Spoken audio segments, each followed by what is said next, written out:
What's this? Tabletop Island, huh? Let's see what this is all about.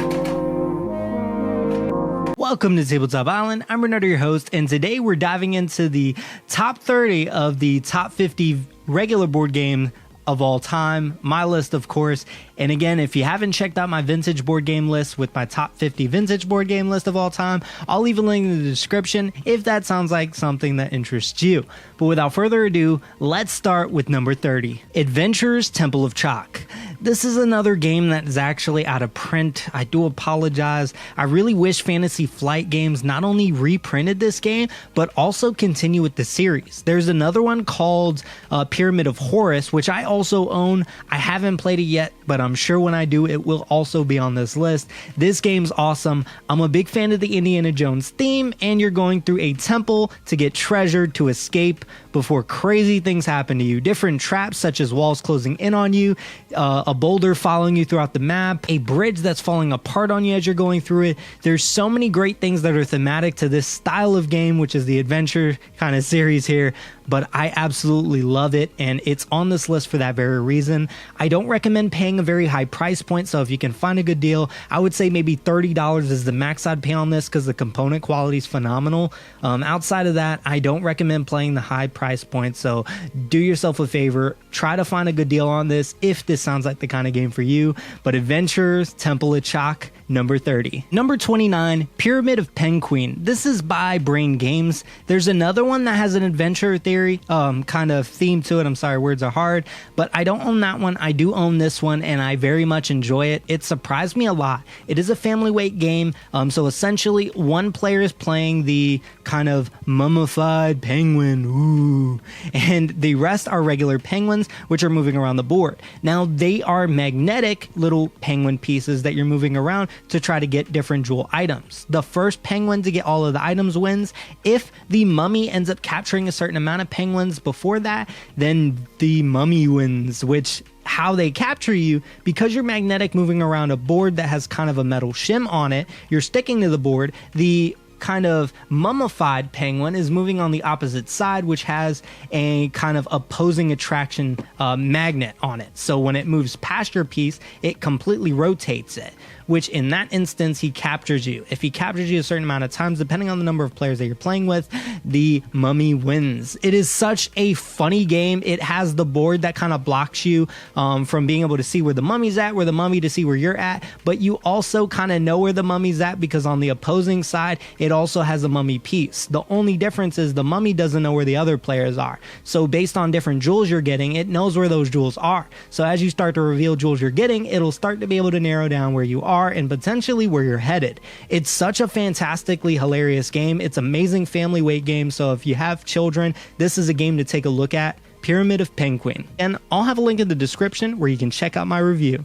Number 28, Rap Gods. This game is awesome. It captures the theme so well. It's currently, I believe, not in print, but they are getting more in, so I definitely recommend checking out Board Game Brothers' website. I'll have a link in the description so you can at least keep your eye out if this sounds like the kind of game for you. It fits the hip-hop culture very well. You were trying to upgrade your skills, upgrade your swag, and also build up your street cred. This game's hilarious. It adds so much in the cards. Gets so many laughs, and I just love the ridiculousness and just the strategy that is put into this game. I classify this as more of a light Euro game, but the cover itself says it's ages 14 and up, so it isn't the most complex game out there. It is a hilarious game. You'll get a whole bunch of laughs, and at the end, whoever wins, we like to have them rap out their whole story on how they got to where they're at.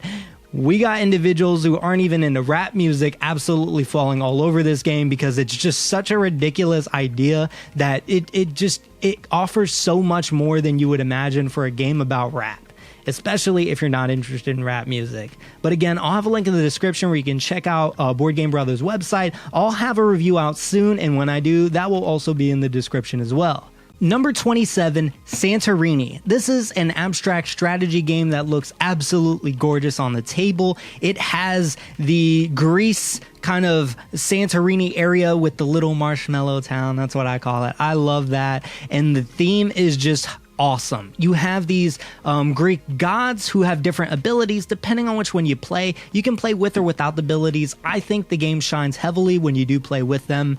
There are some that are a little bit more stronger than others, but you'll know after getting some plays. I think this is a game not only for heavier gamers, but also some lightweight gamers. The board looks beautiful on the table, which is what drew me to it, but there's a lot more thinking to it than you would imagine. Your goal is to end up on the 3rd level of the game. So there's 3 levels of each kind of tower piece. So you start with 1, you start on the ground floor, you move up 1, try to move up to the 2nd, and then finally to the 3rd. Sounds easier said than done, but your opponent can keep putting tiles on top of the ones that you place down to try to make it so you can't move up that many levels, because you can only move up 1 level. There's so many things they can do to screw you out of getting the objective complete that the game and board gets so chaotic. There's so much thinking that goes involved, and it's such a calm, relaxing game to play. While I do think it shines a lot better at 2 players, I very much also enjoy it at a 4-player game. I know a lot of people would probably disagree with that, but we did have a blast playing teams. But Santorini, I'll leave a link in the description as well so you can check out my review. Number 26, Pitch Storm. This is another social party game. I love this game. It actually replaced Super Fight for me. While we played Super Fight a lot in the beginning of my kind of board game startup journey here, this one ends up staying a lot higher for the reason of just more creativity is involved. We got to a point where we were a little bit too creative in Super Fight to where it felt more like a conversation, an argument way out of the game. This one kind of keeps things level with a better theme. The goal is you have a character card and a plot card, and you have 60 seconds or 45 seconds, depends which way you play it, to pitch a movie with those 2 cards. Now, you can choose to play the way that the game says, where you look at either 3 plots or 3 characters, get a little bit of time to think, and then reveal the other one blindly.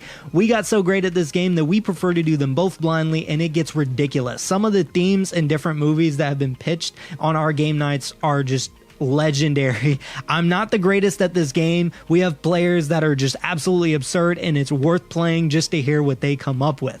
But Pitch Storm is a great addition to a party game if you guys like creativity, getting loud with your friends, and just coming up with wacky ideas. There's a bunch of different ways you can play it, and especially with teams where you can team up and just get crazy to try to build off of each other's ideas.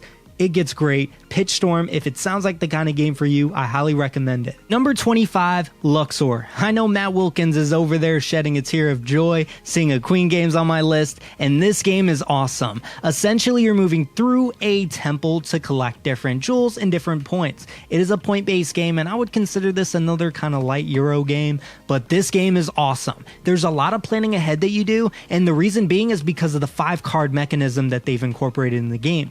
You start off with 5 cards, and whenever you play a card, it has to be on one of the outside cards that you pull from.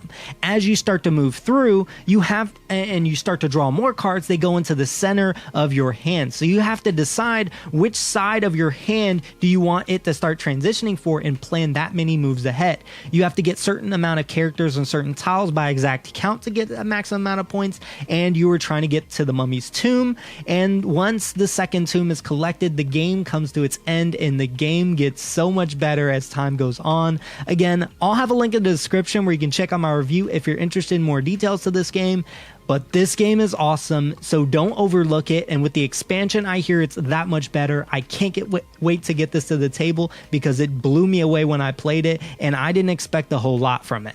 But Luxor sits on this list for that very reason. Number 24, UFO Alarm. Hear me out. This is an electronic board game that reminds me of what I love about vintage games brought into the modern era. It's a little bit harder to get in the US. I know it's an import game, so if you find a good deal, I highly recommend this game. But how the game works, you have different characters such as a sheep, you have a farmer, a cow, and you're moving around to be the last individual standing. Each player has their own color kind of token pieces, which are made of a spongy material. Why is that? Because there's an alien piece moving around the board that is trying to catch you. How does it catch you, you ask? Well, there's this gigantic alien spaceship that when it goes over top of you, it has this big tube. You push the alien's kind of shell at the top and it sucks you up like a vacuum. Yes, a vacuum. That's amazing. It has a built-in tray that can keep the pieces into the ship as it moves around to eliminate everyone but one. It is a fantastically hilarious game. I'm not the biggest fan of player elimination, but there's nothing more satisfying and hilarious than continuing and watching your friend get screwed, especially the one that screwed you over. We even play to where they still get to roll the die, which is implemented into the rules itself, and I love that aspect. This game's hilarious, fun, and if you can get this game and a good deal on it, I highly recommend it. UFO Alarm, and I'll have a link in the description where you can check out my review. Number 23, Slash Occur. This is an awesome Kickstarter game. I'll be honest with you, it is on the harder side to get since it was only released to a limited amount of backers, and I know there was a point where backers were still waiting for their game. If they're not still waiting, I promise you it's worth the wait because the amount of attention to detail to this game is awesome, and it's probably my favorite slasher game. I have a few too that I'll be reviewing this October. I cannot wait to show you them, but I did also upgrade the components on this. It is a slasher game where one player plays the killer and everyone else is playing a survivor to meet objectives, and while they're doing so, the killer can show up at any point in time while they're trying to complete these objectives and try to remove you from the game. It is a hilarious game that uses cards that are extremely thematic, such as going skinny dipping, because that's what people do when there's a mad killer on the loose. Yeah, the game is hilarious. It's easy to teach. I would say it's fun for the whole family with the discretion of understanding. It is a slasher based game, so I guess that really depends on your family. I'm big on horror board games and a lot of my family is too, so this game is a huge hit. With the upgraded components and components that it already gives you, such as a wooden cabin that it comes with, is just absolutely gorgeous. It's definitely a Camp Crystal Lake-esque game. I definitely painted it as such and it looks as such with Jason. Yeah, we're going to call him Jason. But this game is awesome. I actually created a bunch of different game modes that I've been working on personally. I'll include those in my review when I do get that out this October. And I'll also have a link in the description as well when this game becomes available and when my review is out. But this game is awesome, so be on the lookout for Slash Occur because I think it's really going to blow you away. Number 22, Horrified. This is from my favorite peeps, Prospero Hall. They design excellent thematic games, and this one, no exception. With this game, it is a monster game where depending on the monster you have selected in your game type is going to depend on the objective it takes to defeat them. For example, with Dracula, you are trying to destroy the 3 coffins. Once you do so, you get to defeat him. You have someone such as the werewolf where you're trying to get the formula for lycanthropy to change him back. It is such a fantastic game. I love the theme of this. Again, I'm a big horror fan, and if so are you, if you don't have this game, I don't know what you're doing. This is the one to get, and I love playing it around the October Halloween time frame because that's where this one gets to the table. But Horrified, I highly recommend it. Number 22. And I'll have a link in the description where you can check out my review. Number 21, Lark Lamp. This is a game no one's talking about, and in fact, it wasn't really advertised towards board gamers. It was a Kickstarter hit, but it went under the radar to us, which is why I'm bringing your attention now. It is a game you get to play in the dark because it utilizes light. How that works is you have this lamp, and depending on the game mode you select, because you can constantly change it, you end up sliding these little plastic kind of sleeves on each side. When the light's out and you turn on the lamp, it projects the board onto the table. You're moving through the different shadow and light paths that it projects through, depending on the game mode you're doing. The expansion for Syntax is also amazing, which I highly recommend as well. There's so many different game modes that you can do with this game, and it's really up to your imagination. You can even modify them yourself like I've done. There's a lot to this game and surprisingly strategic. It is still a light game, so don't expect anything too crazy, but I think the expansion adds it a little bit more heavy of a game to this. And oh man, I really do hope that they continue making stuff for it, because if they don't, I sure as heck am, because this game is awesome. But Lark Lamp, I'll leave a link in the description so you can check out the product itself if you're interested in purchasing it. I'll also have a link in the description where you can check out my review, because that should be out shortly. But that's honestly all I have for you guys today. Again, this is the top 30 and it's only getting better from here. So stay tuned for my top 20 because it's going to get awesome. I hope you enjoyed this video. Me and Volcar really appreciate Volcar and I greatly appreciate it. And it would really help us out if you like, comment, subscribe on this video. And if you're interested, hit that bell icon because that'll let you know when we release our newest video. Monday is going to be our regular board game reviews. Wednesday, our weekly update / talks. And then on Friday is my vintage board game reviews. That is all I have for you guys today. I will see you guys next time. Well, apparently the video doesn't end until Volcar says it ends, so I guess we wait.